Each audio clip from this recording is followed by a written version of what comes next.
So the campaigns have started to step it up a gear this week now that all the manifestos have been released and the major policies are out.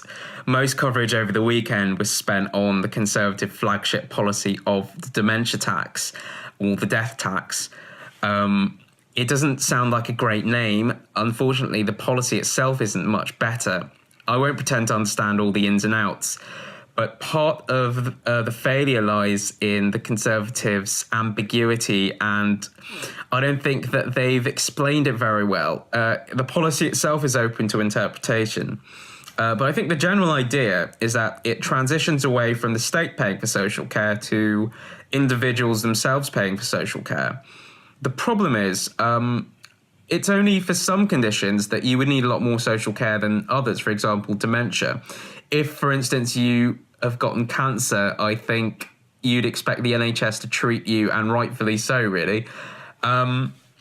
You've got to give them some credit for coming up with a different approach to solving the social care crisis, something that's exploded in recent years. You could argue that they started it, but I know the policy itself hasn't gone down well. Even newspapers like the Mail on Sunday haven't really gotten behind it. And you can see that it's starting to have an effect on the polls. The gap's narrowing between the two main parties. I think one of the latest polls has put it on 9 points, which is unthinkable considering a few weeks ago it was on 20. I think the most amazing thing, however, is that the minor parties are really struggling this time around. The Lib Dem support isn't going anywhere from last time. UKIP has completely collapsed, and I don't think the Greens are able to break past 2 or 3.